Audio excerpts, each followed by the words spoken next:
everyone, welcome back to another video, and this video I'm going to talk about how to convert an image into URL link and how we can share to someone or so that everyone can view your image with a link and how we can do this. So let me directly get into a step.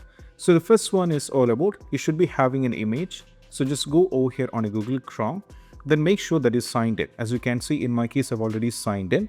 Once you signed in on the Google Chrome, you have to click on this particular app icon over here. Just click on this one and navigate to the drive. Now from here, once you click on the drive, this is actually my Google Drive, and here I'm going to make few changes. So the first one, just click on the new and go to file upload. Now from here, you have to select any file. So what I'm going to do is I'm going to select a random image from here. So let me select this one and go for open. So what happens is it is selected. You can see it is uploading over here. And once the image is successfully uploaded, you can just click over here. Sorry, I'm having an issue with the storage, even though you can click on this one. Now it is selected. Now go over here. As you can see, we have various options. You can click on share.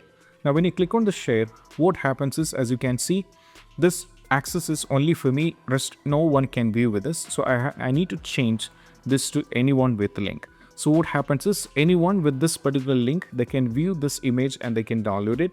They don't need the image, they just need the link. So copy the link, and once I copy the link, let me go over here and paste it. Press enter. That's going to take you the image. So anyone who are having an access to this link can download this or view the image, and they can download it and you can use it even for the office purpose or whatever it is. You can do like this. So this is how we can do this, and I hope this quick video is helpful. And if you find this video helpful, don't forget to subscribe and click on the bell icon for more notification. That's it. Bye bye.